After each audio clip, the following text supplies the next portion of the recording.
Hi, Jason here again.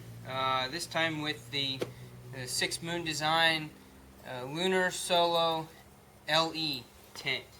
LE is the model of this tent that has the heavier duty floor as just a handful of ounces, but the extra durability of the floor of the tent is nice. A lot of us like that. So it's pretty nice that they have that feature for us who want that type of feature. So I slept in it last night, just checking it out. I thought it was great. I got it because the Andake backpacking tent that I have, that's I love it. It's a great, super lightweight tent. I love how small it gets, and it is pretty darn easy to set up. But my one complaint with it is that it just feels kind of claustrophobic. Spending more than just one night in it, like after the second and third night, I was just like, man, this is a small tent. I wanted a little bit more room, mainly width-wise. So I picked up this tent because it weighs just an ounce or two more than the other one that I have, and but it gives me almost twice the width, which is great. Um, and it felt really roomy, very spacious inside. So there's other videos that show you how to pitch this tent, and they do a walk around and they talk about all the features and the dimensions of it. So I'm not going to go over that because you can watch those if you want to. What I wanted to hit up on, which is big with me, is the modifications that I do to my tents, and just to hit up on what I did to this tent. Um, it is a keeper. I don't do modifications unless I know I'm keeping it. Uh, I do so much research before I buy a product that I've pretty much decided to keep it once I've set it up and used it the first go around. Get out of here, Zorro. Zorro, get out of here. Get out of here. Go. Sorry about that, dog. So for stakes, to keep in mindset with the ultralight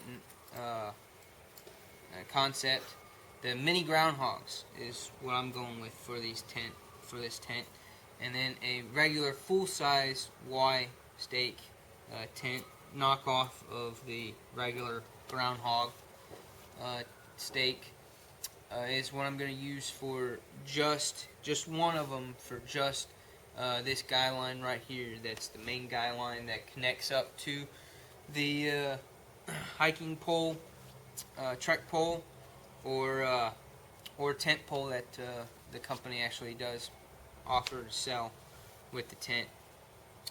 So bigger stake for that because that's kind of one of the crucial stakeout point for this tent. So I like having one that's just gonna stay in the ground a little bit better, and just more reassurance for myself. So as far as modifications go, um, starting from the zippers, all the zippers I went ahead and replaced because I got this reflective cord for other tent. I got this reflective, bright neon reflective cord to replace because it originally comes with all black cordage. Everything's black, non-reflective, solid black, and I hate that. I like my tent and my guy lines and everything, my zipper ties, all that stuff. I like to be able to see that stuff when it's pitch black at night. So I replaced it all with reflective stuff. And this cord I got on Amazon, 50 feet of it for like $6 or $7. And it is 1.8 millimeter thickness. It's very, very thin cord. And again, trying to keep with the whole ultralight concept for this tent. I did seam seal it myself, saving a little bit of money versus having the company do it. They charge extra for that, so I did it myself. Save some dollars. So yeah, all the connection points and this main guy line that goes up to the trekking pole, I replaced it with this reflective ultra thin cord. There was a buckle that was up here that was designed for you to pull tight right here. When you set it up, you can pull it a little tighter, make it tighter. I really didn't feel the need for it. I thought that was just an excessive, design feature. I didn't feel the need for it, so I cut it out. Maybe it saves the itziest bit of weight, but I doubt it saves much to notice.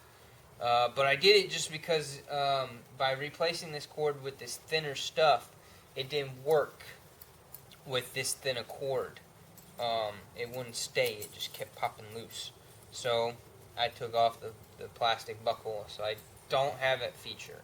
And for me, it's not a big deal because this being one of the first handful of tie-outs, stake-out points that you do, one of the first ones that you stake down, all the other corners, all the other stakeouts have tighteners. Everything has tighteners on this tent, which is nice. It's a great feature. So you kind of set it up a little loosely, and then you go around once you get it up, and you pull it tight however it needs to be, to however you want it to be. So I went and did that. So after staking out the main one that the vestibule and the hiking pole connects to, once you go around and you tighten all the other ones, all that, by tightening all the other ones, it ends up making this one tighter, and so it's really, you don't need that extra feature. I mean, it's a nice feature, but you don't really need it. The vestibule is pretty large, and it's pretty nice. When I make my own ground cloth for it, because I like to custom make my own ground cloths, footprints for it, it'll come out a little bit underneath the vestibule, not too far, but a little bit, for being able to put my pack and other gear, boots, or just whatever I want to keep outside can sit outside and not be on the ground. It'll be on the tarp. So that's that. Here's a quick little walk around. You can see I use that same reflective cord for the extra guy lines, for the extra stakeouts, and that's basically that's the tent. And the condensation is not too terrible. Again, I slept in it last night and it was about mid-40s. It wasn't too bad. 80% humidity last night, and it was in the mid-20s or mid-40s. So I really didn't have that much condensation collect on the inner wall, with it being a single wall tent. I was kind of expecting a little bit more, but in colder temperatures up in the mountains, I'll probably get more. But because of the design, the way the design is, and the peak height of the tent being so high, I don't see myself bumping into it or getting my sleeping bag wet. And my sleeping bag's waterproof outer anyways. But altogether, I think it's an awesome tent, and I'm excited to get on the trail with it. So here's my custom ground cloth that I made. It comes out just a little bit on the front side, but is made exactly to the shape of the footprint of the tent itself. So here it is on the sides, how I have it connected with this little hook going to the extending bungees. I made those corners like that with the duct tape and the grommet, and then a hook like so. I got those hooks from a pair of socks from the department store. Just took the little plastic hook off and punched them. They snapped together there on the grommet. So here is the stakes, the mini groundhogs with the large groundhog style Y stake. Total of 9 stakes there with the tent. using 8, and then I have a spare. Here's the tent in comparison with a soda bottle and the Andake backpacking tent that I also have.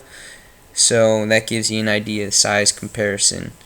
Now, when it boiled down to the weight, the tent itself was 30 ounces. For the modifications, the extra guy lines and stuff, was another 2 ounces. Then the tarp weighed in at 6.5 ounces, same as the tarp that they sell on Six Moon Designs site. And then the stakes weighed in at 3.5 ounces for a grand total of 42 ounces, which is not too terrible. It's a little bit more than what I wanted in comparison to the Andake tent, which was 30 ounces, so it's another 12 ounces, 3/4 of a pound more. But for the amount of extra room that I get in the tent and not feeling claustrophobic, is with it being my home away from home on my backpacking trips, definitely worth it. So thanks for watching. Hope you enjoyed the review.